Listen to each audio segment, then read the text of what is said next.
Hi, I'm Peter Sullivan, and we're going to talk about sleep quality. 10 years ago, I was not sleeping well. You don't appreciate good sleep until you lose it. I tried everything. And eventually, I started to figure out that I could sleep really well in some locations, but not in others. And it took me a while to figure out the difference was basically the level of wireless radiation created by a lot of these common electronics. So these devices emit microwaves basically. So this is light at a frequency lower than we can see. So this is basically like leaving a light on at night. So some of these things are constant sources of wireless radiation. So your body is going to not produce the melatonin that's required to get really deep, rejuvenating sleep. So let's go into some of these items in a little more depth. Now the worst thing in the house is usually the cordless phone base station.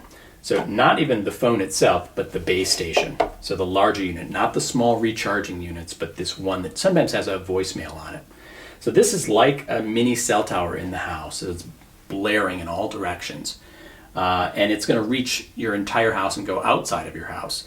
So to have it right next to your head is really a problem. Matter of fact, you really shouldn't have this thing on at night at all if you really want restful sleep. So you were definitely going to take this out of the bedroom. So we're going to take this out of the bedroom. If you really need to have a phone in the bedroom, you can have an old style cordless corded phone and just plugged in. But if you only do one thing, it's get that out of the bedroom, and ideally it's off at night too. The second priority in the bedroom environment tends to be Wi-Fi. Wi-Fi routers are usually on all the time. They don't need to be, and that's the problem. They're interfering at night. So ideally, these should be shut off at night. It can be done with a timer. Sometimes there's software settings that'll let it go on at, off at 11 and on at 7. So you could have it automated, but if you have an irregular work cycle, you could kind of manually unplug it, plug it back in. After you plug it back in, it might be 2 or 3 minutes before the signal's full again. So you just need to know that. But it's really important to turn this off at night if you want to get good sleep. And also, not a good location to have this in the bedroom. I know in one case, a person had it strapped behind their headboard, which is about the worst thing you could do. Additionally, some of these Wi-Fi devices are built into your cable box, right? So you really need to know either turn that off and have your own separate one, or just turn the whole cable box off at night as well. So those are the solutions for eliminating wireless exposure from Wi-Fi. So we're going to make that go away and out of your bedroom. If you have a young baby in the house, you may have a baby monitor on your bedside and in your child's room. So this is usually a constant source of wireless radiation. It can be voice activated. It's still bad. The video ones are even worse because there's more data going back and forth, and so more microwaves at night. So just not appropriate in the nighttime environment. So we're not only concerned about sleep, but this is actually being investigated for its role in the epidemics of ADHD and autism.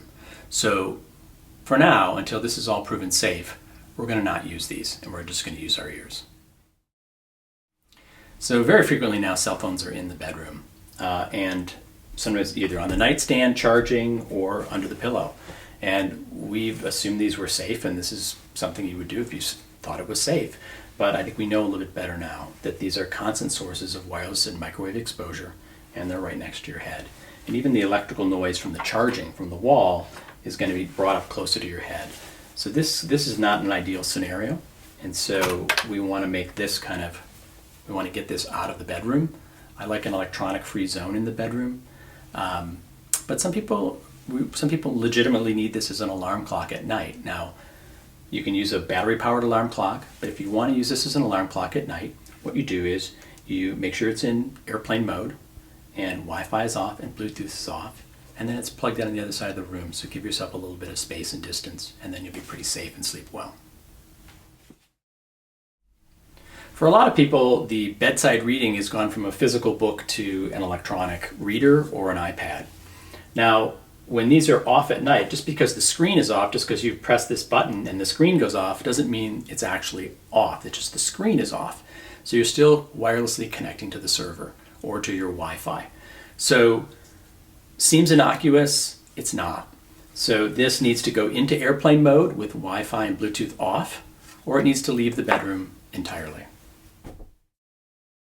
A lot of people have been using their laptop right before bed and charging the laptop right in the bedroom. The problem with that is the charger itself creates a big magnetic field here, and it's quite noisy.